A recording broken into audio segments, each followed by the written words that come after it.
বিজেপির ঘরের মধ্যেই লুকিয়ে ছিল সাপ, আর এখন সেই সাপের ছোবলে ভয়ে কাঁপছেন মোদী।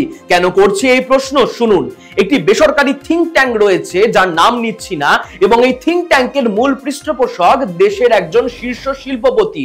এই থিঙ্ক ট্যাঙ্কের কলকাতা, দিল্লি, মুম্বাই, মধ্যপ্রাচ্য এবং আমেরিকায় অফিস রয়েছে, এবং আমেরিকা শাখার প্রধান মোদী মন্ত্রিসভার এক অত্যন্ত গুরুত্বপূর্ণ সদস্যের পুত্র।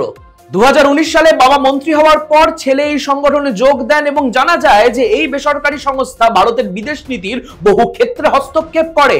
এও জানা যায় যে এই সংস্থা আসাম রাইফেলস বা কম্বাইন্ড ডিফেন্স স্টাফের মতো স্পর্শকাতর সরকারি প্রতিষ্ঠানের কাজেও হস্তক্ষেপ করে, এবং গুঞ্জন যে এরা নেতা ও আইএফএস অফিসারদের উপরেও নজরদারি চালায়।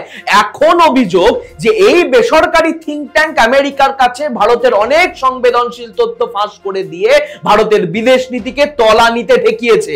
এই বিষয়ে মোদী সরকার ও বিজেপি এতটাই ভীত সন্ত্রস্ত যে বিজেপির নাম যাতে সোশ্যাল মিডিয়া ইনফ্লুয়েন্সাররাও নাম না করে পোস্ট করে এই সংস্থাকে আক্রমণ করছে।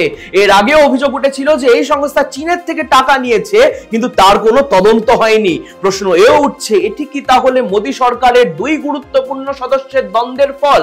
এই দিকে নজর রাখবো আমি, শুভম গাঙ্গুলি, আর আপনারা দেখতে থাকুন দৃষ্টিভঙ্গি।